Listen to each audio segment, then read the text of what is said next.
Selamat malam para sahabat Teologi DW dimanapun berada. Selamat untuk kembali bergabung bersama dengan kami di Ngasik, ngobrol asik seputar teologi yang ke-12. Saat ini saya Putra Arliandi akan bersama dengan Pak Pendeta Handi Hadiwitanto akan membahas tema yang sudah di-share dari jauh-jauh hari, yaitu tentang refungsionalisasi gedung gereja. Kita akan membahas fenomena ini yang akhir-akhir ini menjadi pergumulan dan dilema oleh setiap gereja, di mana akhirnya gereja di masa new normal ini mencoba untuk kembali memikirkan apakah membuka kembali gedung gereja untuk memfungsikannya kembali secara khusus bagi ibadah minggu adalah pilihan yang tepat atau tidak. Ya, sambil saya menghubungi Pak Handi dalam live IG pada malam hari ini, sebagaimana yang kita tahu, kita bersama akan memperbincangkan tema ini. Bapak Pendeta Handi Hadiwitanto, beliau adalah pendeta tugas khusus Sinode GKI, Sinode Wilayah Jawa Barat. Saat ini menjadi dosen di bidang teologi empiris dan pembangunan jemaat. Saat ini juga beliau menjabat sebagai Wakil Rektor 4 bidang pengembangan kapasitas SDM dan jejaring di UKDW, dan juga sebagai Ketua Umum Sinode AM GKI. Kita akan bersama-sama menunggu Pak Handi bergabung bersama dengan kita di live IG pada malam hari ini. Selamat bergabung bagi semuanya. Iya, dan selamat bergabung Pak Handi bersama dengan kami. Yuk, selamat malam. Selamat malam, Selamat Arli. malam Selamat malam semua. Pak. Suara Ada saya baik ya, bisa bergabung. terdengar baik? Baik-baik Pak. Oh, Iya. oke.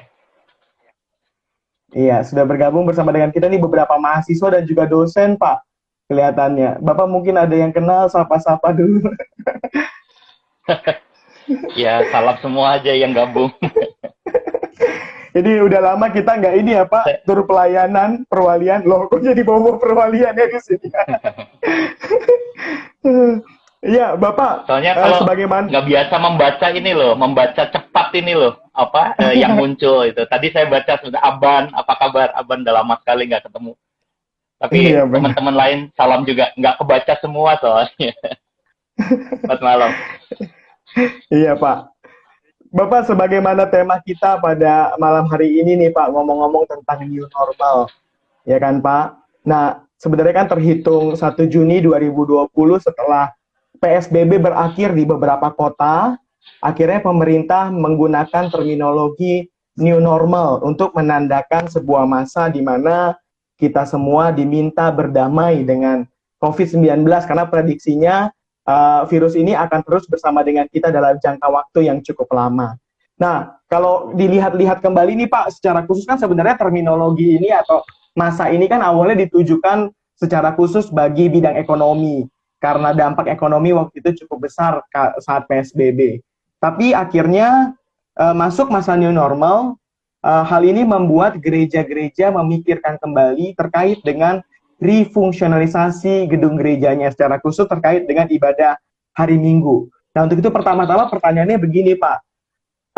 Kenapa kira-kira akhirnya refungsionalisasi gedung gereja menjadi isu dalam kehidupan bergereja akhir-akhir ini? Apakah ini karena kita, dalam hal ini gereja, keliru dalam memahami terminologi new normal atau bagaimana Pak, menurut Bapak? Sambil saya mencoba untuk meng-off-kan kolom komentar. Oh, ini udah langsung mulai toh. Oh, saya pikir Iya masih Pak. masih ini. Oh, udah mulai. Oke, oke. Ya baik, sekali lagi selamat malam buat teman-teman yang sudah gabung. Eh, apa namanya, kita mau coba ngobrol-ngobrol juga soal ini ya, soal tema mengenai soal membuka kembali gereja. Oke, Arli, terima kasih untuk pertanyaannya. Jadi kita mau mulai dari situ ya. Eh, Ya. ya sebetulnya gini, gereja buka kembali dan kemudian jadi isu gitu ya, sampai harus kita bicarakan. Saya rasa sebetulnya juga dalam banyak percakapan dan kesempatan-kesempatan yang lain juga di beberapa tempat hal ini jadi dibicarakan dengan serius gitu. Tapi pertanyaannya kan kenapa kok kita sampai harus menganggap membuka kembali gereja itu jadi sesuatu yang Iya, serius. Ya betul Pak. saya rasa sederhana saja bahwa kondisi krisis ini kan belum selesai ya.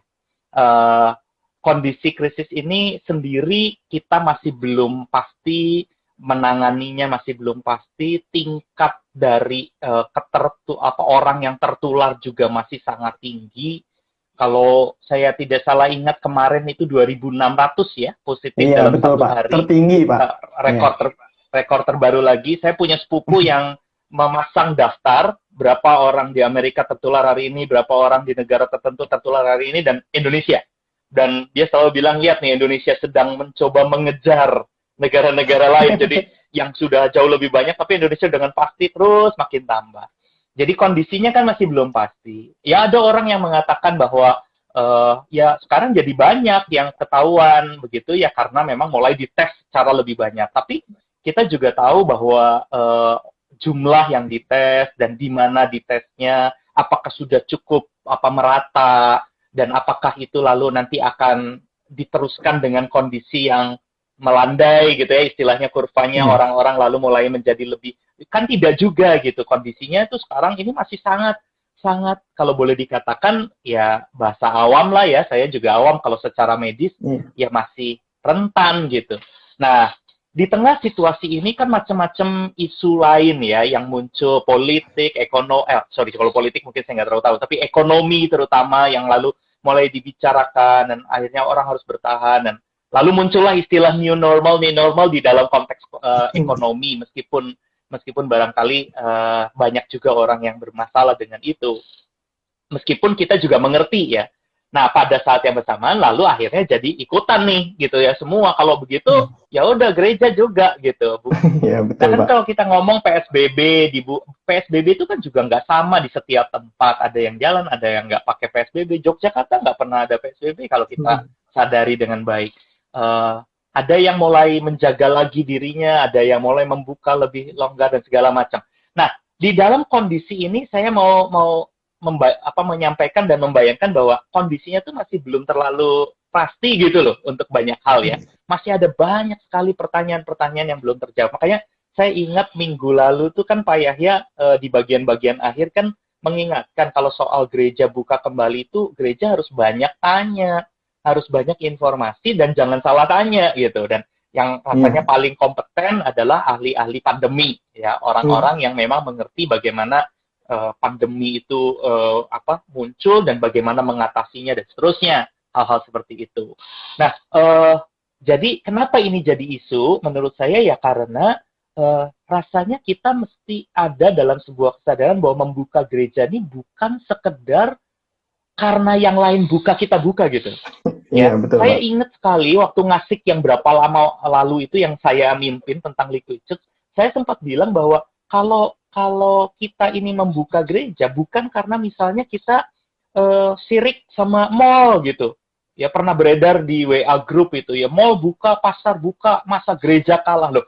Ini tuh bukan persoalan siapa yang harus menang sama siapa gitu. Ini bukan kompetisi, ini soal krisis dan keseriusan kita pada kehidupan gitu ya. Nah, karena ibadah itu juga berkaitan erat dengan iman, jadi saya rasa memang baiklah kita betul-betul memikirkan ini dengan tidak sembarangan. Ini bukan sesuatu yang emosional untuk mengalahkan orang lain atau kelompok lain, atau tidak mau kalah dengan kelompok lain.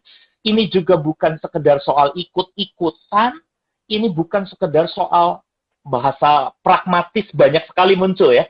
Saya sudah bosan di rumah, saya pengen ke gereja gitu. Ini kan bahasa yang akhirnya menyadarkan kita bahwa apakah memang ibadah itu hanya sekedar karena orang sudah bosan di rumah, ibadah ini ada karena sekedar kita nggak mau kalah sama orang, ibadah ini dijalankan kembali hanya karena kita tidak mau tidak mau dikatakan sebagai orang nggak beriman. Nah, kenapa makanya jadi isu gitu ya? Menurut saya ada di situ sih, Arli. Iya, Pak. Tapi kan akhirnya gini ya, Pak, apa terlepas dari kemudian kalau saya bisa bilang sih apa ya, interpretasi yang kemudian terlalu jauh sampai akhirnya dari bidang ekonomi dan kemudian berdampak ke bidang-bidang lain termasuk di dalamnya hal ini lembaga gereja. Nyatanya kan saat ini pilihan itu menjadi kenyataan di dalam kehidupan bergereja, Pak. Jadi gereja sedang ada dalam posisi yang dilematis nih, Pak, antara buka dan tidak. Bahkan kalau kita lihat dalam bulan Juli ini memasuki bulan Juli atau di akhir-akhir Juni kemarin beberapa gereja bahkan akhirnya memutuskan untuk membuka karena situasi yang mungkin dinilai entah itu lebih baik atau memang karena apa? Karena terminologi new normal tadi. Nah, untuk itu Pak, di tengah-tengah posisi gereja yang dilematis ini antara membuka gereja untuk kembali memfungsikannya sebagai tempat ibadah atau tetap membiarkan pola yang selama ini sudah berjalan 4 bulan ya, pelayanan digital, live streaming dan segala macamnya. Nah, di posisi seperti ini Pak, di posisi gereja yang dilematis, kira-kira apa akhirnya yang perlu diperhatikan Pak oleh gereja dalam mengambil keputusannya dalam merefungsionalisasi gedung gerejanya tadi? Dan sekaligus juga mungkin saya akhirnya nanya gini Pak, apa yang kemudian menjadi tantangan dan hal itu kira-kira tantangan itu perlu disadari oleh gereja? Gitu Pak. Pertanyaannya panjang banget ya, jawabannya jadi panjang juga. Iya, Pak. Saya akan mulai dengan begini, Arli dan teman-teman yang melihat acara ini ya. Saya rasa jangan salah paham juga bahwa seolah-olah kalau kita pengen ibadah itu salah. Kita pengen ibadah dan pengen kebaktian itu menjadi sesuatu yang kayaknya saat ini lalu diperlawankan. Makanya diperlawankan dengan waspada dan hati-hati, lalu diperlawankan menjadi seolah-olah bahwa ibadah itu adalah sesuatu yang tidak benar. Saya jadi ingat ya, kita ini kan memang di Indonesia, saya paling tidak bisa bicara di Indonesia begitu ya, kesan yang sangat kuat adalah bahwa orang kalau beragama, beriman, itu soal ritual ya, soal ibadah yang juga terkait erat dengan persoalan ritual itu kuat ya, kuat sekali. Entah kenapa diberi tempat atau entah didorong sengaja atau tidak sengaja, secara sosial juga bunyinya seperti itu, secara kultural juga sangat kuat. Rasanya orang tuh luar biasa gitu, sama seremoni, sama ritual, dan ibadah atau kebaktian minggu itu kan adalah salah satu barangkali yang bisa dimasukkan ke dalam situasi itu, sehingga nggak heran gitu ya, karena orang tuh sangat merindukan itu. Jadi beberapa misalnya catatan saya, orang-orang yang sangat ingin kebaktian kembali itu justru adalah orang-orang tua, orang-orang anggota jemaat senior yang justru malah dilarang begitu dalam aturannya kalaupun mau gereja kembali dibuka. Nanti saya di bagian akhir kalau masih ada waktu kita akan ngomongin soal aturan-aturan yang perlu diperhatikan ya. Aturannya jangan umur tertentu, berbahaya dan rentan, tapi justru yang sangat menggebu-gebu di gereja ya, di akar rumput, di tengah-tengah jemaat itu jemaat-jemaat senior, begitu ya. Anak muda malah seperti yang pernah saya bilang lebih biasa dengan streaming, lebih biasa dengan online, jadi mereka punya pilihan banyak. Orang tua malah yang pengen. Nah, ya jadi pertanyaannya kembali lagi, jadi lalu terus apakah salah gitu ya mereka-mereka ini yang ingin beribadah dan gereja-gereja yang mulai lagi membuka. Nah, saya pikir mungkin kita bisa mulai dari satu hal ya. Saya ingat sekali kalau boleh mengutip tulisan-tulisan terkait dengan ibadah, terkait dengan ritual begitu ya. Salah satu yang mungkin terkenal yang banyak orang-orang anak-anak mahasiswa pasti pakai meskipun sudah cukup tua itu kan tulisannya Dale Cannon misalnya terkait dengan bagaimana orang mencoba mengekspresikan beragamanya itu dengan ritual, ya, dengan ritual yang sakral, dengan yang lalu muncul dalam aktivitas-aktivitas yang rutin dilakukan. Salah satunya kan bisa kita kategorikan sebagai ibadah kebaktian. Ya, nah, Pak. kalau orang kuat di situ, apalagi memang di Indonesia secara umum orang di gereja kuat sekali. Ukuran dari beragamanya itu diekspresikan di dalam ritual dan kebaktian. Nah, ini kan sesuatu yang jadi bisa kita mengerti kenapa bisa menggebu-gebu luar biasa, bahkan jadinya agak emosional begitu ya. Nah, tetapi saya ingat sekali misalnya Dale Cannon menggunakan kalimat bahwa belum tentu kalau orang melakukan ritual dia adalah orang yang betul-betul mengekspresikan cara beriman dan spiritualitas tentang ritual yang benar gitu. Karena ada kata yang penting yang perlu dipahami, yaitu bagaimana dia memaknai unsur-unsur di dalam ibadah itu. Dia mempunyai nilai-nilai dan makna yang betul-betul memang dibangun di dalam ritual tersebut. Nah, sekarang saya mau mencoba untuk merespon ya yang Arli tadi coba katakan. Ini kan jadi kayak dilematis nih ya. Ada yang pengen ibadah, ada yang bilang hati-hati, waspada, malah beberapa keras lebih baik jangan dulu. Di GKI, kalau saya boleh sharing, karena saya dapat data GKI, sharing situasinya adalah bahwa waktu bulan Juni jangan dulu. Persiapan saja. Nanti Juli kita lihat lagi. Ternyata Juli kita bilang masih belum. Persiapan saja dulu. Tunggu, kita lihat nanti Agustus. Tapi lalu mulai akhirnya karena ada banyak yang bicara, kalau memang yang merasa sudah bisa dan siap, cobalah konsultasi, tanya, pastikan bahwa apakah ada resiko yang terlalu berlebihan yang mau diambil. Hati-hati, jaga diri, gitu ya. Nah, jadi ada yang betul-betul ingin bicara waspada, hati-hati, ada yang yuk mulai kebaktian, gitu. Lalu seperti yang tadi, ini jadi kayak lalu saling berlawanan, ya, saling berlawanan satu dengan yang hati-hati lalu mengatakan yang pengen ibadah orang sembrono, yang ibadah lalu mulai bicara orang yang terus-terusan ngomong hati-hati adalah orang yang kurang beriman, dan ini mengingatkan kita pada situasi awal pandemi. Waktu awal pandemi ketika gereja Moto itu kan kondisinya kayak gini, gitu ya. Pak, yang bilang kebaktian jangan, betul, tidak beriman. Kayak balik lagi gitu. Ya setelah mulai ibadah online semua terpaksa, terus sekarang kemudian balik ke yang dulu. Jadi ini situasi yang sangat-sangat logis sih sebetulnya. Tapi menurut saya ini jangan-jangan dilema yang salah gitu loh. Ya, akhirnya orang yang hati-hati sepertinya anti kebaktian, yang mau kebaktian dan ibadah kembali seolah-olah tidak peduli. Ini kan false dilema ya. Kalau saya boleh katakan ini bukan dilema yang benar, jadi dilema yang salah gitu. Yang harus dilakukan kan kita membuat jembatan ya pada kedua hal ini.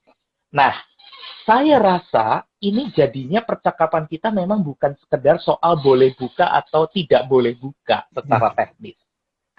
Mestinya percakapan kita adalah soal apa yang menjembatani sikap hati-hati karena ada krisis yang tidak bisa kita abaikan, dan bagaimana kita juga bisa mencoba untuk melihat kerinduan orang untuk beribadah, dan bagaimana beribadah sebagai ekspresi iman itu adalah sesuatu yang tepat. Jembatannya ini menurut saya kembali ke apa yang tadi saya katakan. Makna apa, nilai apa yang sedang kita mau bicarakan sebetulnya dalam iman dan teologi sebenarnya. Nilai dan makna seperti apa yang sedang kita coba bangun di tengah-tengah, entah itu ibadah sebagai ekspresi iman dan ritual, tapi juga secara teologis latar belakang di dalam sikap iman kita. Sehingga kalau kita hati-hati, kita bukan sekedar anti ibadah, tapi karena ada konsep dan makna teologis yang kuat. Kalau kita mau ibadah, kita juga diwarnai oleh makna dan nilai yang teologis yang kuat, yang menghargai situasi dan kondisi saat ini. Menurut saya kalau tidak ada nilai dan makna yang memang betul-betul digali, yang muncul selalu adalah pikiran-pikiran pragmatis emosional. Ayo ibadah, jangan kalah sama orang lain. Itu kan pemaknaannya agak dangkal gitu ya. Masa saya ingat sekali di dalam salah satu khotbah saya pernah bilang begitu ya, karena saya menerima WA itu berkali-kali dari banyak orang cerita tentang pasar buka, mall buka, toko-toko ramai, jalan-jalan ramai, hanya yang sepi satu, gereja. Saya langsung bilang salah, yang sepi dua, gereja sama sekolah, sama kampus. Jadinya iri-irian ya Pak ya, jatuhnya Pak ya. Iri-irian. Saya sampai bilang ada yang salah ya rupanya dengan bagaimana kita beriman. Nah, saya ingin di situ Arli. Saya pikir nanti kita kembali lagi ke buka atau tidak buka secara teknis tetap harus dibicarakan ya. Tetapi persoalannya adalah kita tidak hanya bicara tentang buka atau tidak buka secara emosional, secara tidak dalam maknanya. Saya pakai contoh ya, waktu beberapa minggu lalu ada webinar di GKI Manyar, saya salah satu yang ikut juga bicara. Yang satunya lagi Pendeta Yoas dari STFT Jakarta. Saya suka sekali dengan ide dua frasa yang dipakai, dua kata yang dipakai, reopening dan reshaping. Jadi ada reopening gereja yang kamu pakai istilahnya refungsionalisasi itu ya, maksudnya gereja buka lagi, orang ibadah lagi. Reopening dan reshaping. Yang reopening adalah upaya untuk membuka supaya seperti dulu lagi. Yang reshaping itu lebih bicara tentang menajamkan pemaknaan-pemaknaan baru. Mencoba untuk menggali nilai-nilai yang sehat. Sehingga reopening diwarnai oleh reshaping.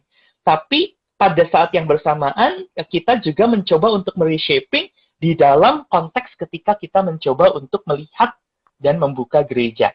Jadi, kembali kata kuncinya adalah soal, menurut saya, adalah pemaknaan teologis yang mau kita gali di dalam.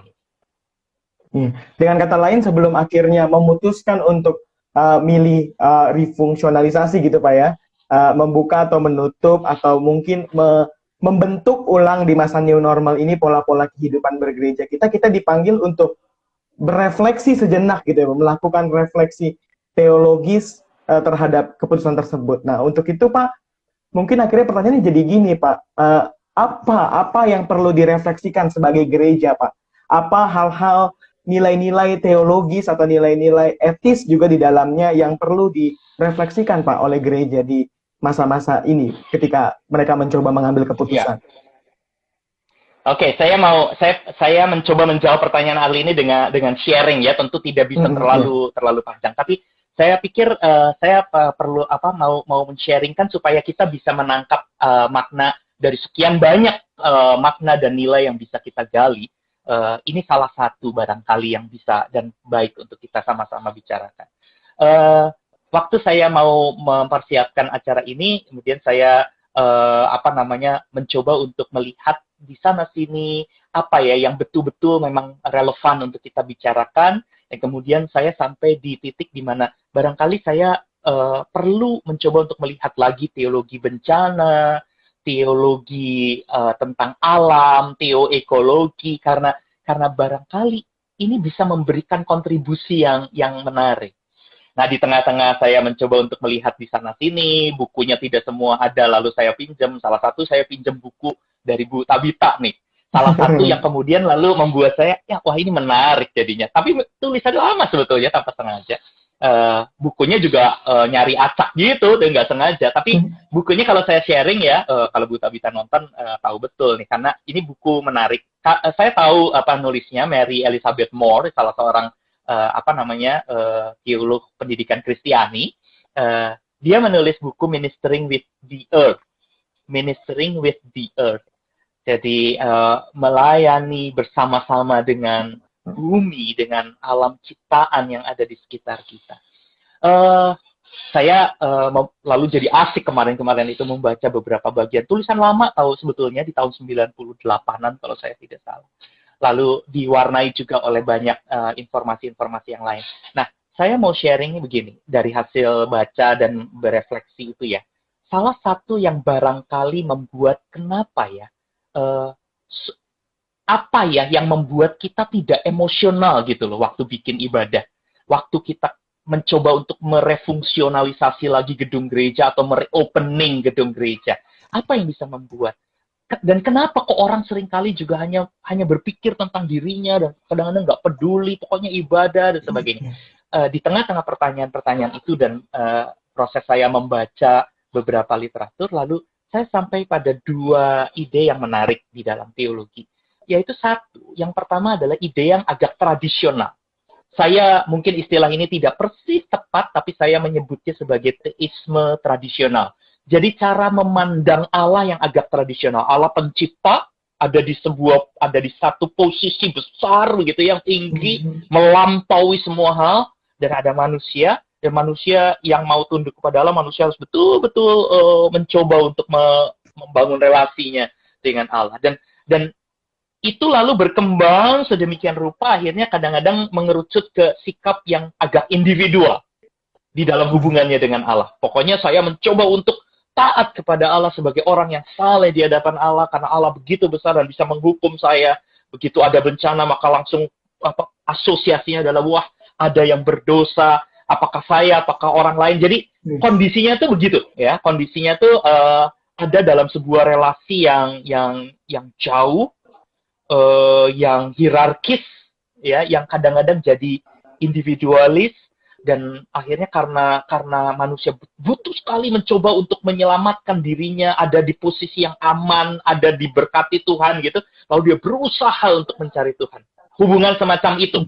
Nah, di dalam perkembangan teologi dan di dalam proses kita mencoba untuk melihat, dan salah satu yang mungkin kalau Arli ingat, saya di kelas teologi praktis suka mengatakan perkembangan teologi itu kan lalu mulai menempatkan pengalaman dan kehidupan itu juga sebagai sumber di mana kita bisa mengenali yang ilahi, bisa menemukan yang sakral, bisa membangun makna bahkan. Jadi bukan apa-apa yang ada di dalam dunia ini adalah Allah, bukan, karena itu jadi sesuatu yang berbeda, ya.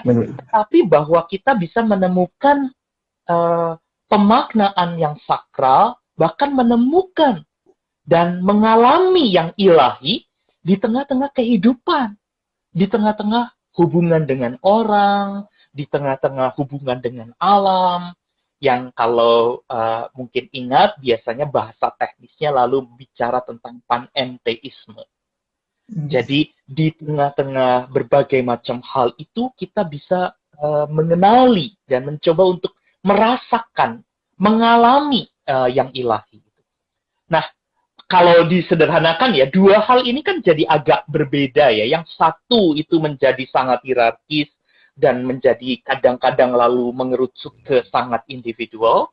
Sedangkan yang ini dia lebih bicara di dalam hubungan, di dalam konektivitas, di dalam bahasa yang suka dipakai oleh para teolog seperti Elizabeth Moore itu partnership, ada interconnectedness antara Allah, manusia yang tidak terlalu hierarkis, ya, yang dekat gitu. Lalu juga dengan orang-orang di sekitar yang dekat dengan alam bahkan. Jadi hubungannya nggak hierarkis seperti yang pertama, tetapi menjadi sangat kuat. Dan di dalam kondisi ini orang tidak sedang bicara hanya soal saya dan Allah, tapi soal kita, soal bumi, soal alam ciptaan, soal kebersamaan, dan bagaimana kita mencoba untuk saling memahami dan menghadapi situasi. Nah, sekarang saya pindah ya, contohnya. Salah satu teks yang saya suka dan sering, mungkin kalau Arli ingat, saya juga beberapa kali menggunakan teks ini untuk sharing di kelas misalnya. Yohanes 9, ayat 1-7. Cerita ketika ada orang buta sejak lahir.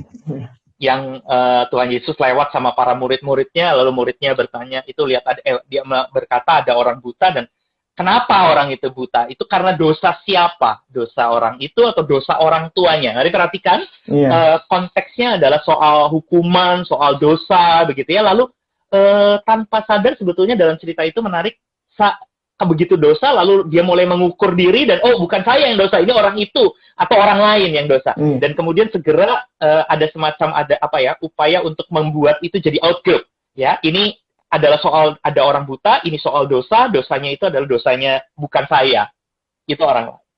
Dan jawaban Tuhan Yesus adalah jawaban yang menurut saya sangat mewarnai cara berpikir saya, sangat menginspirasi menurut saya. Ketika Tuhan Yesus mengatakan, loh, nggak selalu harus, kenapa kamu harus selalu ada dalam interpretasi dan tradisi lamamu tentang dosa, dan kau segera mengeluarkan orang, tanpa pernah mencoba menempatkan dirimu sebagai bagian dari orang itu.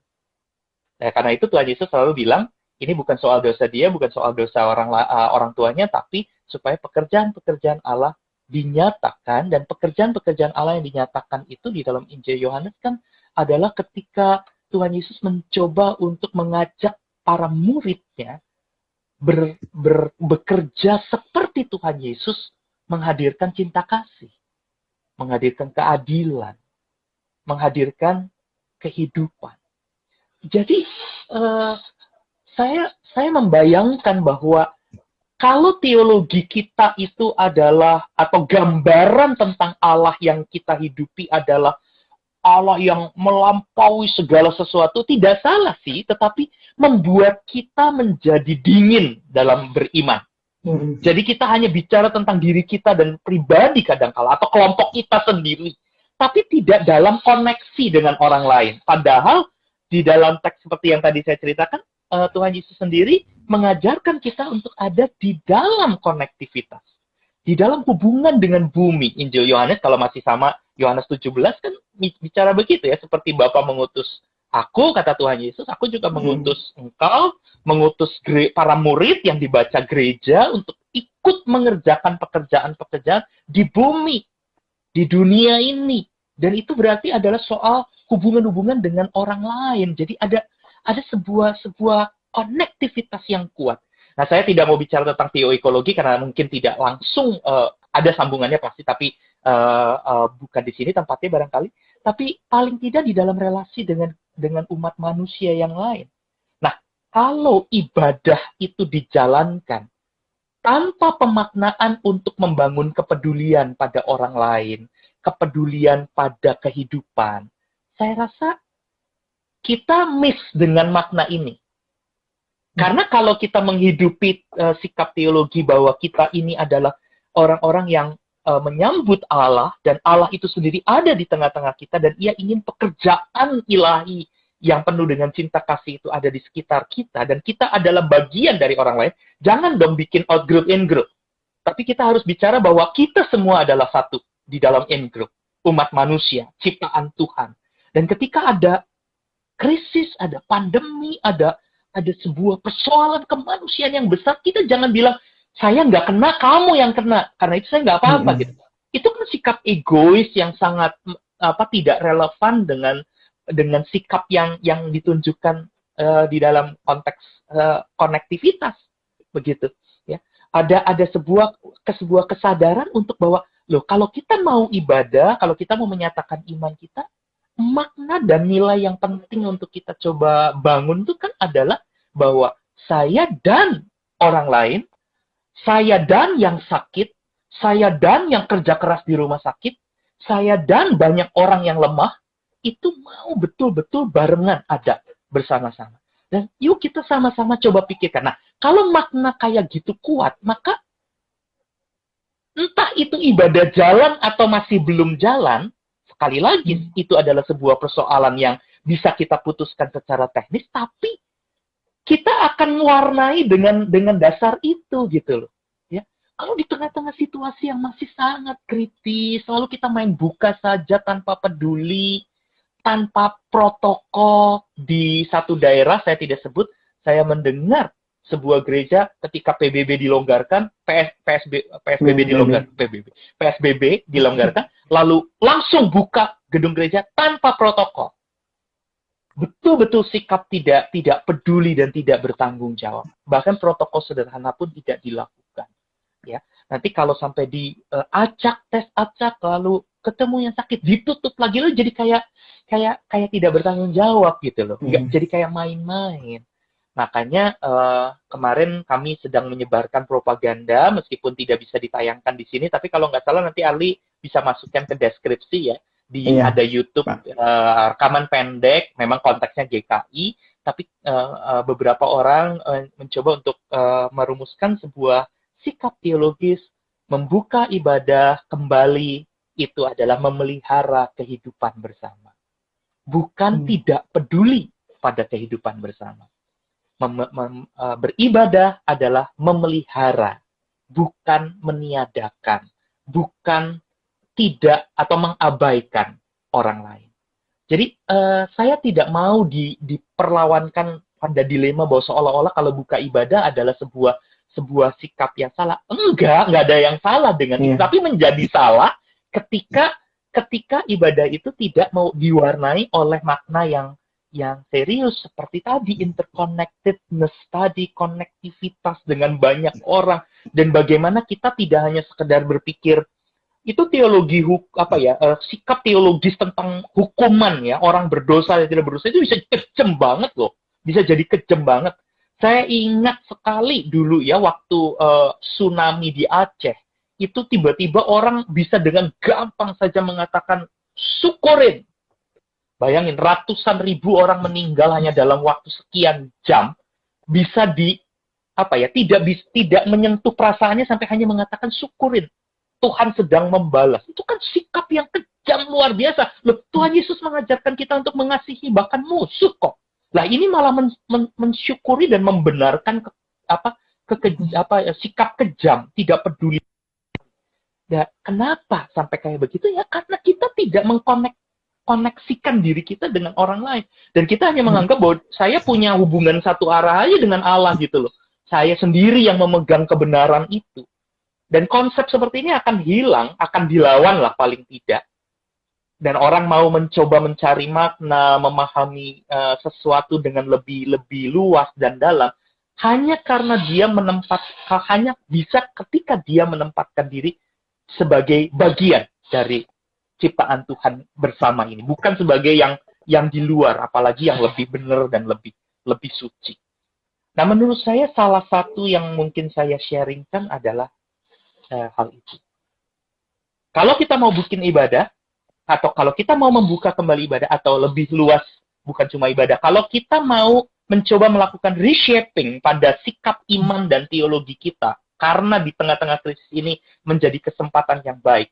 Saya rasa hal pertama yang di-sharingkan oleh banyak teolog-teolog yang berpikir tentang kehidupan ini adalah konektivitas kita dengan orang lain. Sehingga lalu kita bisa melihatnya dengan cara yang berbeda. Gitu Arli, kalau coba saya sharingkan. Ya, dengan kata lain artinya isu ini perlu ditempatkan dalam sebuah solidaritas sosial ya Pak, dengan orang lain dan juga dengan semesta, bahkan orang-orang yang berjuang juga dalam pandemi ini. Jangan sampai akhirnya gereja buat masalah baru dalam tanda kutip di tengah-tengah orang yang sedang berjuang. Betul, persis sekali. Kata yang kemudian muncul menjadi turunannya ya seperti itu, keadilan, solidaritas, ya atau kepekaan, kesungguhan untuk memahami. Waktu Pak Yahya bilang, kalau gereja mau buka, tanya, cari tahu, diskusi. Banyak loh orang yang saya tahu malas melakukan itu. Hanya cari-cari kabar di seadanya gitu ya. Akhirnya dapat kabarnya, kalau kata Pak Yahya kan jangan tanya sama politikus, jawabannya nanti urusannya jadi politis. Jangan tanya sama hanya sekedar orang yang berpikir ekonomi, karena lalu pemikirannya hanya sekedar ekonomi. Ya, mungkin kita perlu tanya pada orang yang betul-betul bisa membantu. Ini soal kesehatan, tanya orang yang ngerti kesehatan gitu ya. Dan barangkali juga teolog, pendeta, pimpinan gereja ini harus mau mendiskusikan teologi dan imannya dengan informasi yang tepat gitu kan. Nah, ini hanya bisa terjadi jikalau kita memiliki pemahaman konsep sosial yang luas dalam solidaritas yang mendalam. Saya pengen lanjutin sedikit Arli, karena kamu tadi ngomong tentang solidaritas, saya jadi mau tunjukin idea tentang Yohanes 9 tadi ya. Ketika akhirnya orang yang buta itu dibantu, maka persoalannya menjadi bahwa yang di dalam hubungan, di dalam konektivitas, bukan membuat pagar, tembok, memisahkan out group, in group, dosa, tidak dosa, siapa yang dihukum, siapa yang selamat. Ketika itu dibongkar dengan konektivitas yang kuat, ketika Tuhan Yesus mengajak para murid untuk masuk menjadi bagian dari hidup si buta, maka yang lalu muncul adalah solidaritas pada orang yang lemah. Saya rasa ini adalah salah satu konsep teologis yang sejak saya masih kuliah menjadi sesuatu yang menggetarkan ya. Bagaimana kita memilih untuk berpihak, membela, menolong yang paling lemah, yang paling membutuhkan. Matius 25 kalau ingat, itu kan bicara tentang itu kan, ketika Tuhan Yesus menggunakan perumpamaan orang yang melakukan hal yang paling hina, orang yang melakukan sesuatu kepada yang paling hina, menolong, memberikan makan, membantu, itu adalah sesuatu yang seperti melakukannya kepada si raja, kepada Tuhan. Jadi ketika kau melakukan sesuatu kepada saudaraku yang paling hina, kau melakukan sesuatu yang mempunyai nilai sakral di dalamnya. Jadi preferential option for the poor itu ya, mencoba untuk memilih dan berpihak kepada yang paling lemah. Itu kan solidaritas yang paling kuat.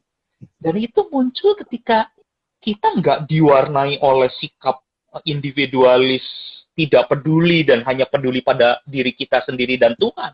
Tapi hubungan saya dan Tuhan itu ada di dalam hubungan dengan orang banyak. Maka nanti kalau dalam teori ekologi harusnya juga bicara tentang alam ciptaan, karena alam ciptaan seringkali menjadi paling lemah posisinya karena habis dieksplorasi misalnya, atau tidak dirawat dengan bertanggung jawab seperti yang dimandatkan dalam Kejadian 1. Contoh lain apa ya? Ada contoh yang mungkin juga jadi agak berulang. Yohanes 5 misalnya. Ketika ada orang yang orang yang sakit lumpuh itu ya di pinggir kolam Bethesda dan 38 tahun nggak pernah bisa sembuh. Saya senang dengan cerita-cerita ini karena betul-betul menginspirasi, dan orang itu dibantu gitu, ditolong oleh Tuhan Yesus, disembuhkan. Ketika tidak banyak orang yang berpikir untuk menyembuhkan dia, 38 tahun nangkring di sebelah kolam Bethesda, tiap kali kolamnya bergolak, yang paling dulu masuk bisa sembuh. Tapi ini orang nggak sembuh-sembuh, berarti 38 tahun antriannya diserobot melulu kali.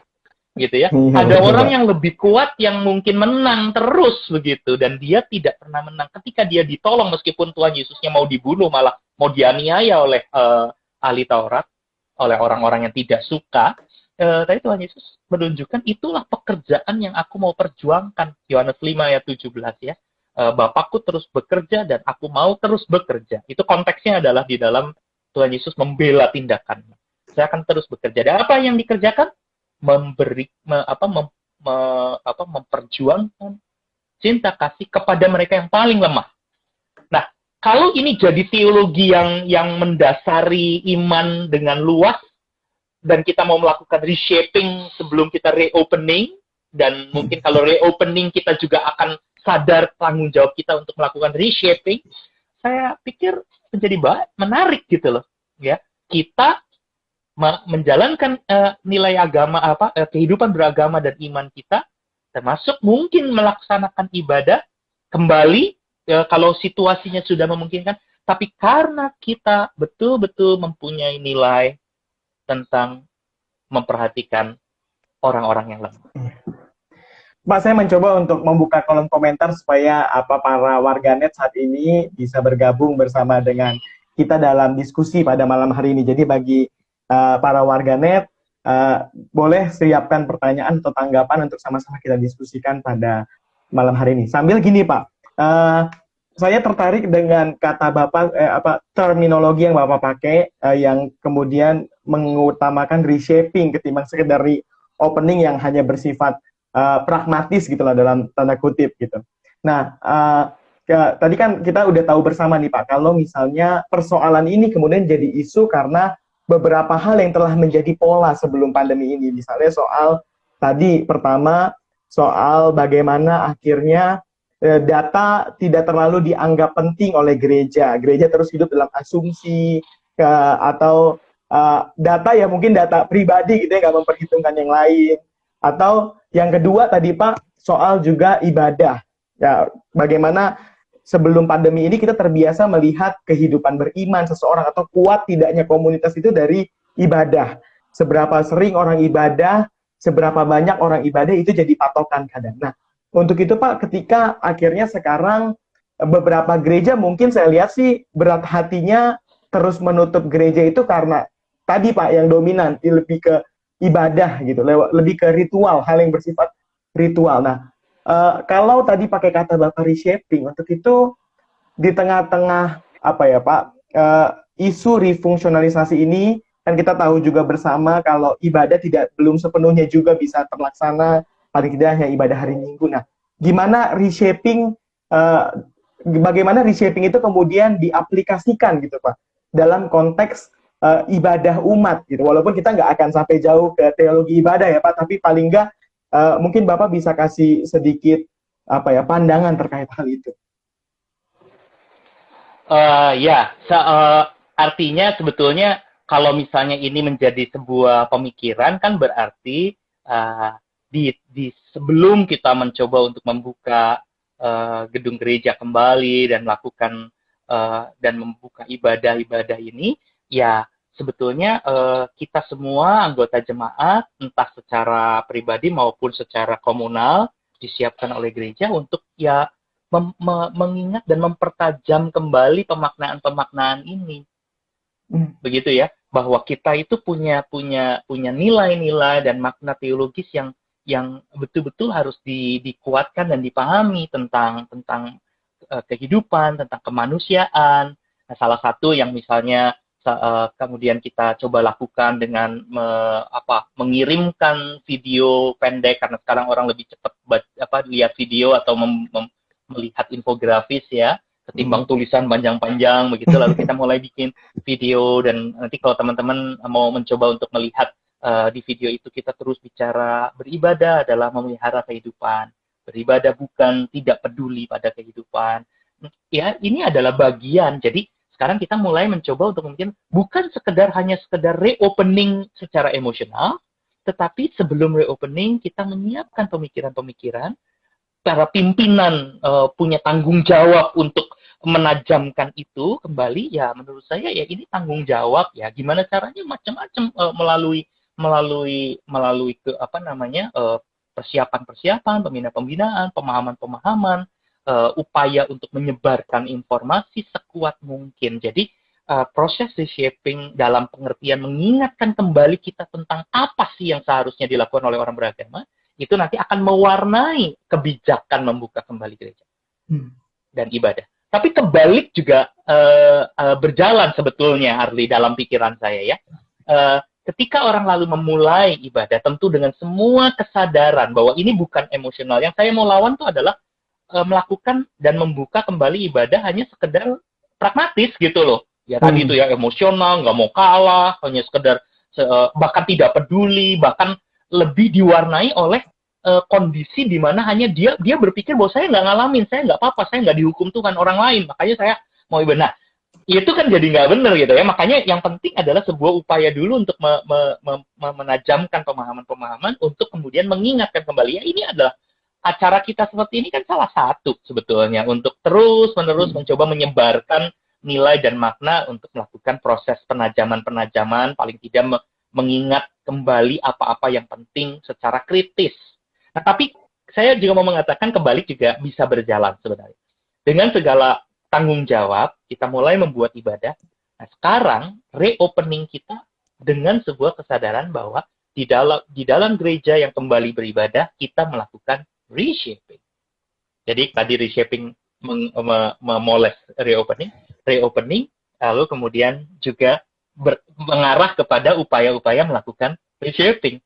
Jadi ibadah nanti kalau dibuka, mau apa?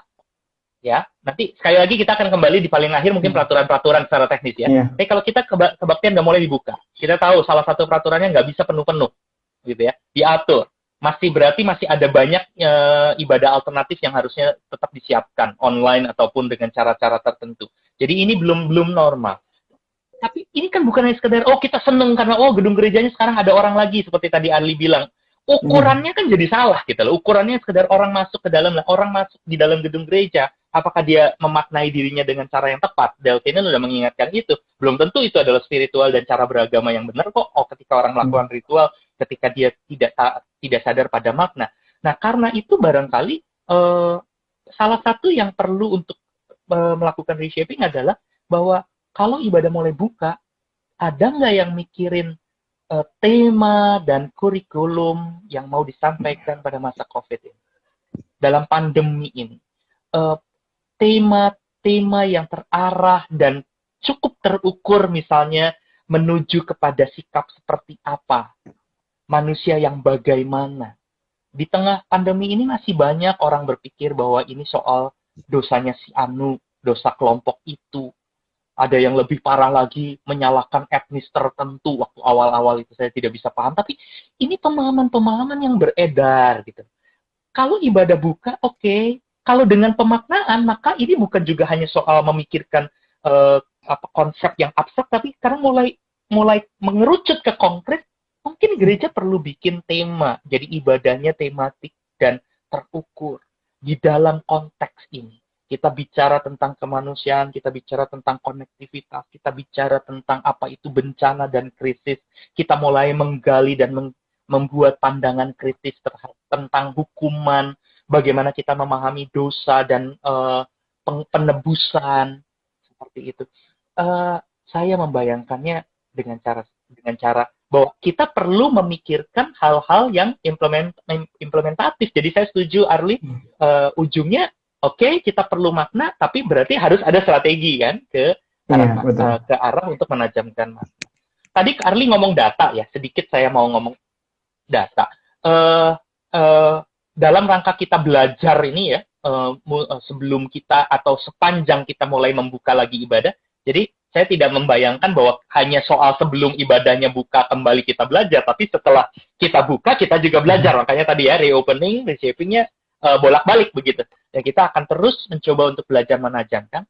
Nah, data ini penting. Data ini harus dibaca, dibicarakan, dan kita harus membuka akses sebesar mungkin untuk mendapatkan informasi tentang yang sakit, informasi tentang kondisi saat ini. Ini sekarang lagi ada informasi ya yang sudah mulai dibenarkan oleh WHO tentang aerosol, bahwa virus ini bisa beredar juga di udara melalui bukan droplet ya, bukan cairan yang terpercik, tetapi lebih kecil lagi dari cairan, makanya disebutnya aerosol, yang bisa ngambang-ngambang di mana-mana gitu. Dan apakah kita mau tidak peduli atau kita mau peduli dengan ini? Kadang-kadang kita tuh ada di sikap yang entah kenapa kita mengabaikan, dan saya suka khawatir kalau itu diwarnai oleh persoalan sosial dan pertemanan begitu, orang tidak peduli jadi dia ikut-ikutan, mungkin masih bisa diingetin gitu. Tapi kalau lalu didasari oleh pandangan-pandangan tertentu yang berwarna teologis, berwarna imani gitu, ya, mulai berpikir ya hanya orang yang tidak beriman yang kena gitu. Hanya orang yang berdosa, bukan saya karena saya dilindungi Tuhan. Kalau saya datang ke tempat ibadah saya tidak akan tertular dan sebagainya. Nah, ini kan jadi sebuah sikap untuk tidak membaca data tapi membenarkan sikapnya sendiri. Tapi kalau kita tadi saya bilang pemaknaan dasarnya adalah kita terhubung dengan orang lain. Kita itu bukan cuma sendirian, dan yang salah atau yang terhukum itu mungkin bukan soal orang lain, tapi mungkin juga adalah saya, dan saya harus bagaimana betul-betul mengikatkan diri dan menyembuhkan, mengharapkan pertolongan dari Tuhan bersama-sama. Maka data itu kan harusnya menjadi sebuah informasi. Oke, apa ya yang harus saya siapkan, apa yang harus saya lakukan, apa yang perlu dihindari. Kayak gitu-gitu kan adalah sebuah informasi. Saya punya satu data, Arif, sebelum mungkin Arif mau tanyakan lagi. Saya punya data dari hasil penelitian saya, meskipun udah agak lama ya, ini tahun 2007 sebetulnya datanya dikoleksi, tapi ini data kuantitatif yang lebih bisa bertahan cukup lama sebenarnya. Data ini memperlihatkan perbandingan antara orang yang berbicara tentang Allah dalam konsep teisme yang tadi saya bilang, tradisional itu. Allah berkuasa dan lalu Allah memberikan tanggung jawab pada manusia itu betul-betul punya hubungan dengan Allah, lebih kerucut lagi, saya punya hubungan dengan Allah, itu kuat luar biasa. Jadi Allah memperhatikan saya, Allah memberikan saya kuasa, Allah memberikan saya tanggung jawab, begitu itu kuat luar biasa. Lalu ada data yang bicara tentang yang lebih panenteisme, ya, lebih panenteisme yang sosial. Saya mengalami Allah di dalam relasi saya dengan banyak orang, saya solider dengan orang lain, dan saya merasakan berkat dan kuasa ilahi yang luar biasa.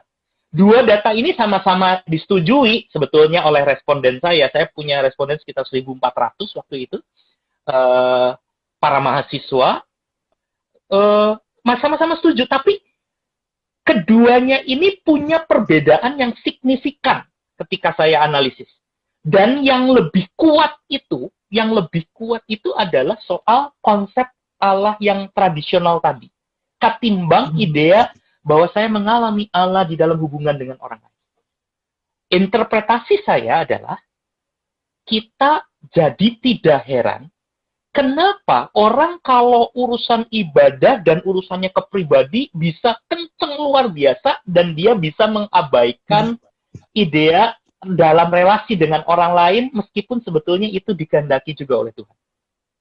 Karena ada yang lebih kenceng di sini gitu. Yang lebih dominan. Paling tidak dalam penelitian saya menginterpretasi itu sedikit banyak memberikan pengaruh yang agak dominan sehingga orang yang lalu tidak diikut sertakan atau dalam hubungan dengan orang lain itu nggak jadi bahasa mereka dalam beriman. Nah, kalau ini mau jadi data, mungkin kita bisa coba lihat gitu ya. Kita harus mereshaping. Oke, kalau ibadah mau buka, yuk kita bikin sebuah kurikulum yang mulai kuat juga melakukan reshaping. Ini hanya salah satu isu, bisa ada reshapingnya untuk hal-hal yang lain. Tapi sebelum kalau mau ibadah dibuka, kita juga bisa melakukan reshaping dengan cara-cara seperti itu. Sebelum ibadah, coba pikirkan. Para pimpinan menurut saya punya tanggung jawab yang sangat serius. Pimpinan tidak hanya melakukan keputusan secara emosional. Ya, Pak Saudara Dedik Yusak saat ini mencoba untuk memberi sumbangsi pemikiran gitu ya terkait dengan apa yang harus di-reshaping. Mungkin menurut dia yang salah satunya perlu di-reshaping adalah ibadah yang selama ini tersekat-sekat secara kategorial gitu ya Pak ya. Karena kan kemarin selama pandemi kan kita udah beribadah secara keluarga. Nah ini mungkin perlu dipikirkan ulang juga. Apakah ketika gereja reopening gerejanya, gedung gerejanya, apakah kita kembali lagi nih ibadah tersekat-sekat secara kategori usia atau justru membuat atau membentuk sebuah ibadah umat yang intergenerasional gitu ya Pak? Tapi sebelum kita nanti ngobrol-ngobrol soal hal praktisnya lebih lagi nih Pak, saat ini kita sudah hampir 1 jam, jadi sudah mendekati limit Instagram Live. Untuk itu para warganet tadi ada tiga pendapat, bisa saya bilang sekaligus juga pertanyaan yang akan kita diskusikan di sesi yang kedua, dan kemudian juga bagi para warganet lainnya yang mencoba untuk memberi sumbangsi pemikiran atau pertanyaan, dipersilakan juga untuk di sesi 2 dapat memberi sumbangsi pemikiran tersebut gitu ya Pak ya. Oke Pak. Jadi kita bergabung ya? Iya, kita bergabung kembali ke sesi 2 nanti sekitar 1 atau 2 menit ke depan ya Pak ya. Iya. Okay. Jangan kemana-mana ya para warganet, jangan nyampe kehilangan diskusi penting pada malam hari ini. Kita bertemu 2 menit lagi di sesi yang kedua. Ya, para sahabat Teologi DW, kalau tadi di sesi yang pertama bersama dengan Pak Handi, kita sudah membahas terkait dengan nilai-nilai atau upaya refleksi teologis terkait dengan isu yang saat ini sedang booming di beberapa gereja atau sedang digumuli oleh gereja-gereja, itu terkait dengan refungsionalisasi gedung gereja. Pak Handi tadi sedang mengemukakan bagaimana akhirnya keberimanan kita sebagai komunitas perlu ditempatkan dalam solidaritas sosial dan juga dalam upaya memelihara kehidupan. Saat ini di sesi yang kedua kita secara praktis upaya-upaya tersebut atau secara konkret begitu. Saat ini kita sedang ya Pak Handi, lanjut lagi nih Pak diskusi kita Pak. Tadi di sesi yang pertama Bapak udah bicara soal upaya-upaya bagaimana gereja berefleksi secara teologis terkait dengan nilai-nilai nilai-nilai apa yang harusnya dipegang gereja di masa-masa new normal ini, yaitu salah satunya tadi solidaritas sosial, kemudian juga terkait dengan memelihara kehidupan. Nah, di sesi ini kita mungkin lebih membahas bagaimana akhirnya nilai-nilai ini atau landasan-landasan teologis ini kita coba untuk implementasikan dalam kebijakan-kebijakan gereja, Pak. Tadi kalau saya singgung beberapa respon, tadi ada respon dari Saudara Pinontoan Yeski. Saudara Pinontoan Yeski juga mencoba untuk mempertanyakan apa yang dapat dilakukan gereja secara konkret untuk dapat memelihara kehidupan bersama. Hal ini sejalan juga dengan pertanyaan Saudari Vania Charlin, gitu. Apa yang kemudian dicoba untuk diimplementasikan, salah satunya Saudari Vania Charlin atau Kak Vania mencoba untuk sedikit memberi usulan apakah ke depan perlu blended Sunday service Pak, gitu, sebagaimana kuliah gitu. sistemnya blended, ada yang online, ada yang offline. Gimana, Pak? Oke, ini sebelum yang ini kan tadi ada yang soal intergenerasi itu ya, Iya, iya. yang tadi Iya, Pak. sebelum Tadi, sebelum tutup. iya. Oke, itu dulu kali ya. Ya, Boleh, Pak. jadi gini, saya cerita sedikit bahwa saya bahkan mengakui di dalam beberapa apa namanya kesempatan bahwa kami misalnya di GKI malah eh, apa ya kayak kayak eh, eh, apa ya saya menggunakan istilah jadi miss dengan ide intergenerasional. Jadi kita sebelum sebelum pandemi banyak bicara tentang gereja Iya. intergenerasi begitu ya. Terus kemudian pandemi ibadahnya mulai dipaksa untuk bikin di rumah. Tapi pada saat ibadah di rumah, beberapa ya kita harus saya sendiri paling tidak mengakui bahwa ibadahnya lalu malah dibikin eh, dia punya kesempatan untuk jadi ibadah bersama, tapi yang dibikin Iya. malah malah masing-masing begitu. Tetap ada ibadah orang tua, ada ibadah anak remaja, ada ibadah anak kecil, ibadah apa kategorial begitu. Ya, semua pada sibuk bikin streaming sampai kalau perlu sibuk sekali streaming untuk 3 atau 4 bahkan kategori usia. Padahal kesempatannya terbuka lebar karena semua orang anggota keluarga berkumpul dalam satu rumah gitu ya. Iya. Ya, saya harus selalu bilang bahwa saya mengakui bahwa mungkin kita miss ya menggunakan kesempatan itu. Nah, sekarang gerejanya udah mulai mulai dibuka lagi dan begitu dibuka ada aturan mengenai paling tidak menurut informasi kesehatan orang-orang usia tertentu yang mungkin sudah senior atau yang anak-anak yang terlalu kecil Anak-anak. itu jangan masuk ke gedung gereja. Remaja bahkan ya sampai remaja usia tertentu jangan ada bersama-sama dulu, belum siap. Lah, ini malah makin kepisah. Ya kita ini hanya sekedar ini aja ya, nakal-nakalan aja ngelemparin mencoba untuk menempatkan contoh. Jadi ketika kita lalu mulai reopening, malah situasinya mengembalikan kita pada situasi yang makin sulit. Kesempatan untuk bareng ada di rumah sebetulnya ini untuk Iya, benar-benar betul, Pak. intergenerasi ini ya. Tapi begitu masuk ke gereja lagi, udah lagi ada aturan-aturan protokol tertentu, malah jadinya hanya orang tertentu. Dan tetap akhirnya terpisah-pisah. Sampai lalu secara nakal seorang teman bilang, kalau begini yang udah gerejanya nggak usah buka dulu ibadah. Kita bikin ibadah ibadah-ibadah bersama, bikin streaming-streaming yang bisa membantu kita karena toh kondisinya juga belum siap-siap amat gitu. Bikinlah aja di sini tapi kita intergenerasional untuk mendukung semangat ada kehidupan keluarga dan gereja di dalam dan di tengah-tengah kehidupan berkeluarga itu semakin kuat. Nah, Arli saya menggunakan ini sebagai contoh untuk melemparkan kepada kita, mungkin tidak langsung menjadi konkret, tapi menjadi semacam kasus gitu loh untuk kita pikirkan. Kalau kita sekarang mencoba untuk bicara tentang apa ya pemaknaan di dalam sebuah ibadah dan kebaktian yang mau dibuka kembali, lalu kesadaran itu akan membuat kita nggak jadi emosional juga kan membuka ibadah. Justru kita malah bisa mencoba untuk menajamkan hal-hal yang selama ini sebetulnya punya sisi-sisi menarik kalau bukan dikatakan sangat baik gitu ya. Meskipun bukan yang paling ideal juga. Bukan yang paling ideal. Tetapi ini akan mereduksi emosional untuk sekedar bikin ibadah. Nah, ide tentang sekedar membuka ibadah kembali meskipun kondisinya masih sangat-sangat berat gitu ya. Sekali lagi saya tidak mau mengatakan bahwa lalu jangan buka ibadah gitu. Tapi ini kan membuat kita kita jadi berpikir. Mari kita coba sama-sama pahami dalam situasi konkret kalau reopening saat ini percayalah bahwa kita belum boleh langsung bikin sembarangan rame-rame. Ada protokol yang sangat ketat tentang jumlah, tentang jarak, tentang usia, dan itu membuat akan ada sebagian orang tidak bisa ke gedung gereja, toh.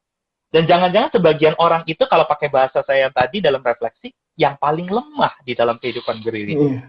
Padahal mereka yang paling ingin bergereja. Mereka yang paling rindu.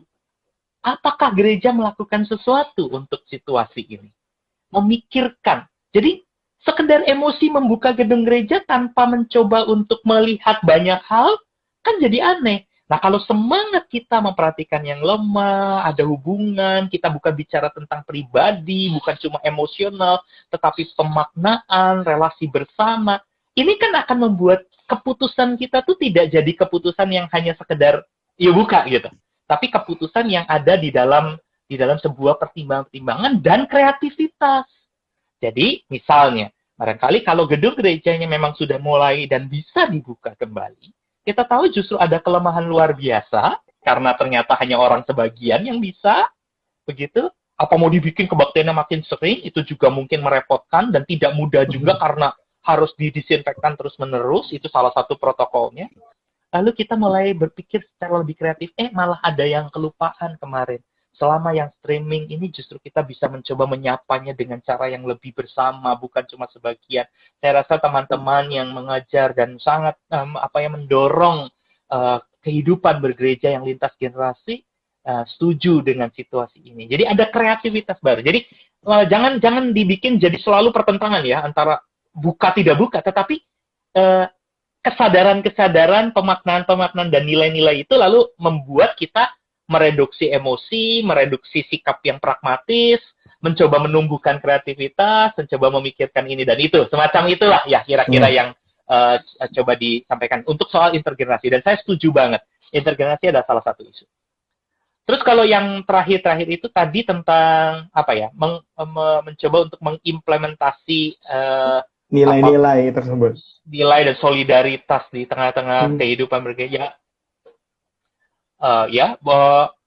Saya tadi sudah mencoba untuk mengusulkan untuk bahwa ketika ibadah sudah mulai, maka kok rasanya menjadi baik ibadah dimulai dalam arti fisik ya, artinya on-site lagi, secara ini bertemu lagi di gedung gereja, dimulai, maka ya isilah ibadah itu dengan penajaman-penajaman pada berbagai isu, termasuk yang ini.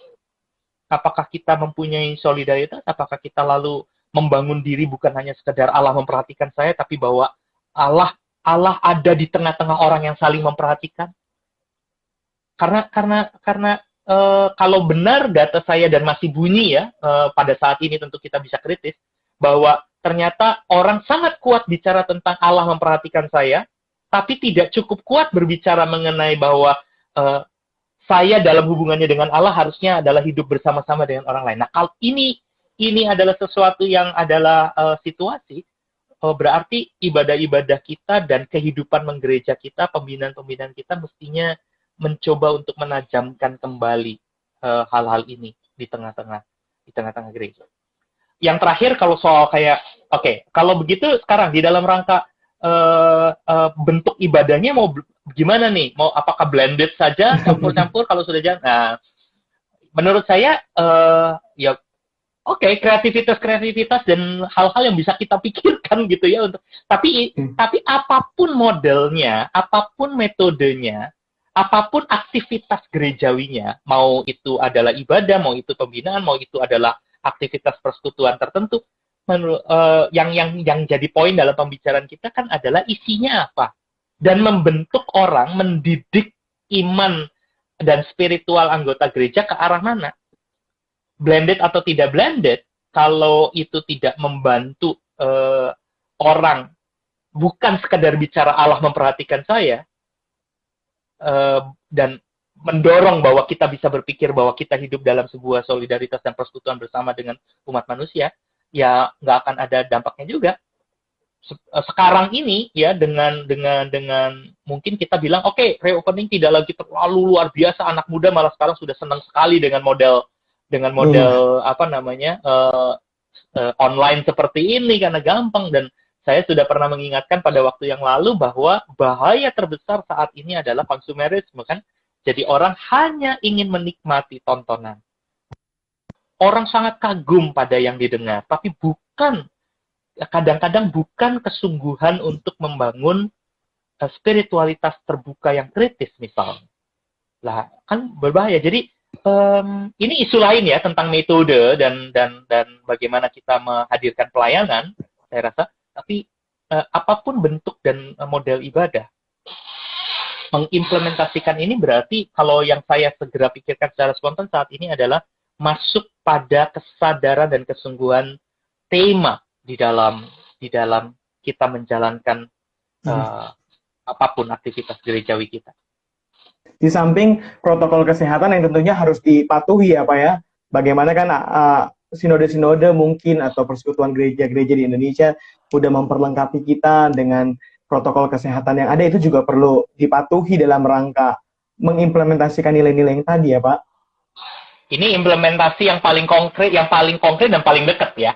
Sekarang kalau kita memang mau bicara tentang makna kebersamaan, kehidupan, pemeliharaan dan segala macam yang tadi kita coba refleksikan, maka berarti kalaupun kita mau buka kebaktian kembali, maka protokol itu baru satu step. Bicara tentang protokol adalah satu step untuk mengatakan bahwa ibadah ini tidak boleh sembarangan.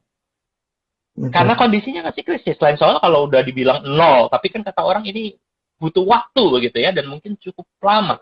Jadi protokol adalah satu step. Kenapa kita perlu protokol? Kenapa kita perlu memikirkan dan menyiapkan?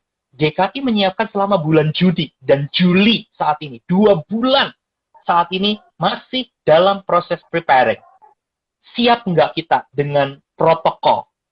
Ada orang yang bisa bertanggung jawab soal ini. Kenapa? Karena kita bukan cuma mikir asal ibadah. Bukan mikir soal saya bisa nyanyi di hadapan Tuhan. Karena kita berpikir tentang kehidupan. Kita mikir orang lain. Kita mikir keluarga kita. Kita mikir petugas kesehatan. Saya ingat Pak Paulus Sugeng Wijaya udah ngingetin sejak awal. Karena kakaknya adalah salah seorang dokter paru di Bandung. Ya, waktu itu diviralkan ya, disebarkan di Instagram.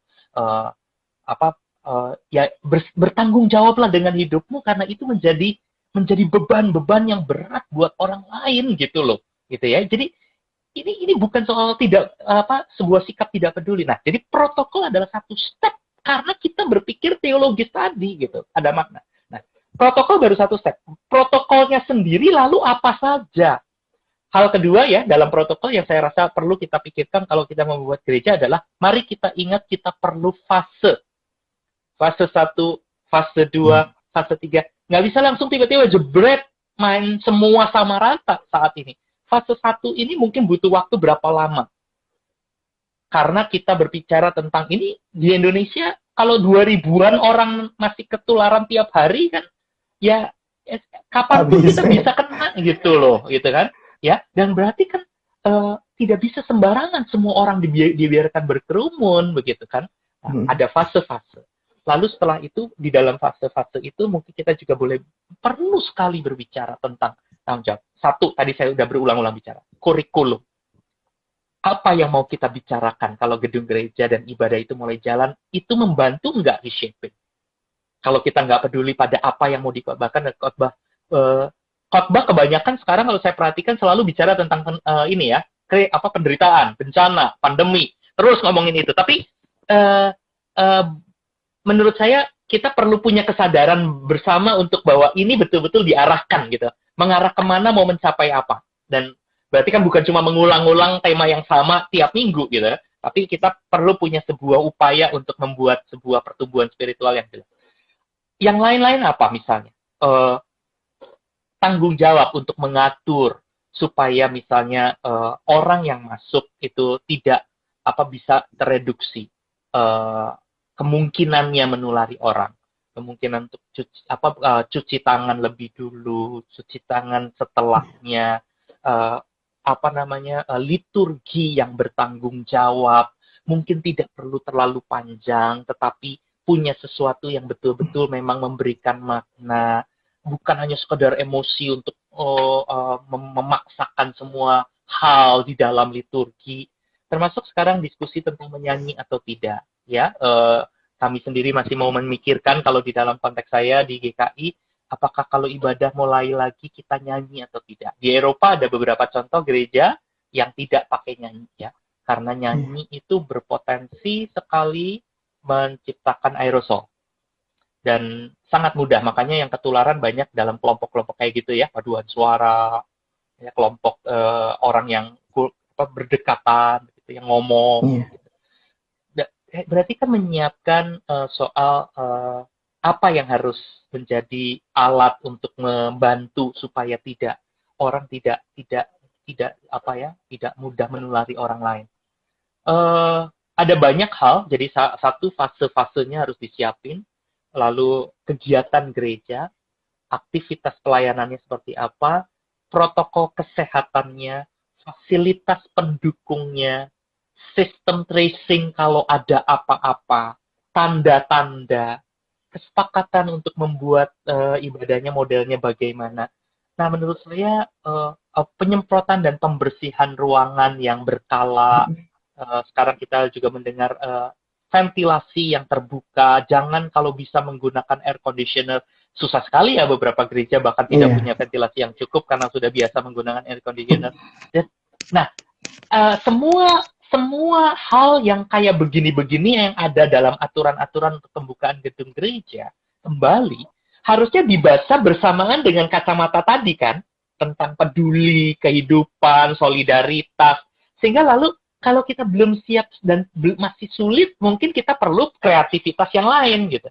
Kalau sudah siap, kita juga jangan sembarangan, gitu ya. Termasuk berdiskusi tadi yang sudah diulang beberapa kali, berdiskusi. Kalau kami di GKI, bagi gereja yang ada di zona hijau sekalipun, dan dikatakan boleh buka, berkonsultasilah dengan klasisnya, dengan gereja terdekatnya, dengan gugus tugas COVID di daerah tersebut, apakah memang situasinya betul-betul bisa dipertanggungjawabkan. Bukan sembarangan buka. Jadi sikap-sikap bertanggung jawab itu sekali lagi datang dari mana ya? Karena tadi itu kan ada support dari nilai dan makna tadi. Nah, secara praktis ya itu tanggung jawab kita dan sikap kita dan pemaknaan hidup dalam hidup kita itu muncul pada tanggung jawab untuk membuat protokol-protokol di dalam upaya membuka kembali, dan kalau belum siap tidak perlu paksakan sekarang gitu loh. Saat ini situasinya bahkan masih sangat-sangat serius.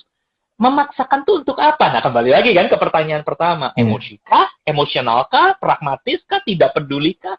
Lalu bagaimana dengan ide bahwa kita ini adalah bagian dari kehidupan dan ciptaan bersama? Begitu kira-kira. Jangan sampai juga akhirnya gereja-gereja yang mungkin dalam hal ini berbasis komplek atau berbasis lingkungan yang lebih kecil gitu Pak ya. Kita tahu ya bersama beberapa sinode mungkin ada yang lingkup gerejanya lebih kecil, dalam hal ini mungkin komplek atau desa. Jangan sampai juga akhirnya gereja-gereja tersebut jatuh kepada ekstrim lainnya, yaitu sangat berpikir partikular gitu ya Pak ya. Kalau komplek kami nggak apa-apa, itu kan komplek lain atau desa lain, komplek kami hijau, tapi nanti malah menjadi persoalan di kemudian hari gitu Pak. Iya. Ya, kembali lagi kan itu soal tanggung jawab kan jadinya ya. Tanggung jawab. Jadi saya rasa apa yang kita refleksikan soal implementasinya kapan, di mana? Ya di sini ini pada saat kita sebagai pribadi maupun sebagai bagian dari sebuah persekutuan itu betul-betul saya harus angkat dulu. Betul-betul mencoba untuk bertanggung jawab, untuk melihat bukan sekedar hanya soal ngelihat kelompoknya sendiri, tapi lihatlah informasi, data tadi, ide yang lebih besar gitu. Ya memang saya tidak mau pukul rata, daerahnya bisa beda-beda, informasinya beda-beda, maka memang yang paling tahu kan orang di daerah itu dan orang berwenang, orang yang kompeten di daerah-daerah tersebut yang bisa diajak bicara. Yang saya rasa akan jadi isu yang relevan sekarang ini dalam konteks saya ya, dan dalam pembicaraan ini adalah jangan sampai kita punya motivasi yang salah gitu aja, itu aja. Yang emosional, yang tidak peduli dan seterusnya. Termasuk bahkan motivasi yang bersifat imani sekalipun. Saya kan datang ke kebaktian adalah karena mau memuja dan memuliakan Allah gitu. Nah, itu yang tadi kita coba bicarakan dari konsep yang agak tradisional, terlalu kuat hanya melulu pada dirinya sendiri, sampai tidak bisa mencoba untuk mengaitkan bahwa yang sakral itu juga soal hidup bersama loh, soal menjaga dan memelihara satu dengan yang lain. Iya, Pak, tak terasa udah hampir 1,5 jam kita berdiskusi bersama, ngobrol-ngobrol bareng pada malam ini. Nah, tadi karena Bapak sudah sedikit merangkum gitu ya pembicaraan kita apa namanya secara keseluruhan pada poin terakhir yang Bapak sampaikan. Jadi mungkin di terakhir ini Pak, saya mau minta Bapak bukan closing statement dalam hal ini merangkum pembicaraan secara keseluruhan, tapi mungkin memberi beberapa kalimat penutup yang bisa jadi quotes of the day gitu Pak, kurang lebih Pak. Quotes of the day dari obrolan kita pada malam hari ini mungkin Pak, terkait dengan nilai-nilai tadi yang sudah kita bahas dan juga implementasinya. Saya selalu deg-degan kalau diminta kayak gitu, terus malah terus jadi bingung harus ngomong apa, apalagi jadi quotes of the day. Tapi saya mencoba untuk membaca komentar yang muncul saja ya, Iya, di Pak. bagian akhir menurut saya itu apa namanya penting. Jadi sekarang ini kita tidak ada yang salah ketika kita merindukan untuk membuka kembali gedung gereja dan beribadah seperti biasa. Tidak ada yang salah sama sekali, dan kerinduan itu adalah kerinduan yang kerinduan yang menarik ya, karena orang ingin mendekatkan diri kepada Tuhan, memuliakan nama Tuhan. Tetapi dalam kesempatan kita saat ini bisa berefleksi karena justru ada pandemi, maka proses untuk membuat ibadah itu diwarnai oleh motivasi, makna, nilai teologis yang semakin dalam. Saya rasa itu yang menjadi baik untuk kita gunakan. Dan lalu muncullah ide tadi itu ya, tentang konektivitas, hidup bersama dengan manusia lain dan bahkan alam ciptaan sebagai bagian dari memuliakan Allah. Lalu ada ide-ide yang lebih sempit tentang hubungan antar keluarga, antar generasi, orang-orang yang perlu diperhatikan, dan itu bisa menjadi sebuah bentuk kreativitas dan motivasi-motivasi yang tidak emosional. Jadi ketika ibadah akan dibuka, kita akan melihat, menimbang, memperhatikan, karena kita peduli pada orang lain dan peduli pada kehidupan ini, dan pada saat yang bersamaan, lalu kita juga mulai memikirkan kreativitas. Nah, di dalam komentar yang paling akhir, itu saya tidak bisa baca namanya, tapi lalu mungkin kita perlu barangkali sekarang bukan hanya secara emosi membuka gedung gereja saja, tetapi mulai memperhatikan bahwa ketika gedung gereja bisa dibuka pun ada banyak orang tua yang nggak bisa melihat, membaca dari internet, dan kita perlu sebuah sikap dan kreativitas yang serius memperhatikan dan memberikan pelayanan-pelayanan kepada mereka. Salah satu yang saya usulkan dalam sebuah webinar adalah membuat ibadah-ibadah di dalam keluarga. Jadi mendorong orang-orang di sekitar anggota jemaat yang paling lemah, entah itu karena senior, entah karena sakit, entah karena dia anak-anak, orang di sekitarnya. Jadi bisa anaknya, bisa orang tuanya, bisa saudara, bisa tetangga atau satu wilayah, atau orang dalam satu rumah kalau dalam kondisi masih sangat perlu jaga-jaga, betul-betul berfungsi untuk menghadirkan ibadah-ibadah, kebaktian-kebaktian yang membantu orang-orang tua tidak sendirian. Mereka loh yang paling rindu untuk ibadah. Jangan-jangan mereka yang paling dilupakan di tengah-tengah ibadah. Kalau saya disuruh minta saran kreatif, saya tidak punya langsung begitu banyak saran kreatif, tapi salah satu saran yang saya lakukan dan sudah dilakukan oleh beberapa gereja di klasis tertentu di GKI, saya tahu, mendorong terciptanya ibadah-ibadah keluarga. Dan dikontrol, ditanya, terjadi tidak, gitu ya. Dikirimkan liturgi sederhana, dikirimkan alat dan tools tertentu sehingga orang tua diajak bareng dengan anaknya, dan itu menciptakan sebuah kreativitas yang menarik. Nanti kalau ibadah bisa berjalan kembali secara lebih normal di gedung gereja, maka situasi ini jadi modal luar biasa untuk menghadirkan ekspresi yang menarik dalam sebuah kebaktian. Ya, saya ingin tidak mau disalahpahami sejak awal. Ini bukan soal boleh atau tidak boleh, karena bukan wewenang saya sama sekali untuk membuka kembali ke kebaktian, karena pemerintah sendiri mengatakan boleh, tapi ada protokol. Mari kita coba lakukan dan pertimbangkan itu dengan tidak emosional tapi teologis, dengan sangat bertanggung jawab.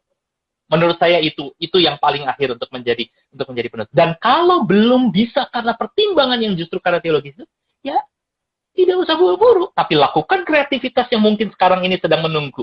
Keluarga-keluarga, orang tua yang lemah, yang mungkin tidak terperhatikan, mereka yang mungkin membutuhkan cara yang lebih ramah buat mereka. Buat saya itu adalah salah satu yang bisa kita sama-sama siapkan sambil kita mempersiapkan diri dan menantikan situasi menjadi lebih baik. Iya. Bukan quote Terima lagi, kasih. Arli, itu udah ngoceh Iya, saya. Pak. Tadi ada yang menyinggung ini. Pak Handi quote-nya panjang katanya. Tapi bukan mungkin quote, artinya just Arli. artinya yang perlu kita ingat adalah ibadah adalah perayaan akan kehidupan, bukan sesuatu yang justru malah mengancam kehidupan itu sendiri. Begitu ya, Pak? Iya. Terima kasih Pak Handi sudah bergabung bersama dengan kami untuk ngobrol-ngobrol pada malam hari ini. Terima kasih Pak sharingnya. Dan terima kasih juga warganet yang sudah bergabung pada kesempatan kali ini. Jangan lupa akan ada rekaman yang kemudian disiarkan ulang dari Ngasik Teologi ini setiap hari Jumat pukul 19 WIB di Petra FM 107,7 FM dan juga sebagai bagian dari fakultas saya perlu untuk menginfokan bahwa penerimaan mahasiswa baru saat ini untuk S1 tertinggal gelombang 3, yaitu yang akan dilaksanakan tanggal 3 sampai 4 Agustus 2020. Untuk program studi lainnya, baik itu magister ataupun doktoral, para sahabat Teologi DW bisa langsung saja melihat informasi yang disebarkan melalui akun Instagram ini, teologi_DW ataupun di PMB UKDW. Ya, terima kasih Pak, sekali lagi Pak, untuk kesempatannya. Sama-sama. Terima kasih buat semua yang juga mengikuti. Terima kasih banyak Arli. Terima kasih banyak. Iya Pak, sama-sama. Tuhan memberkati Pak. Tuhan berkati para sahabat Teologi DW semua.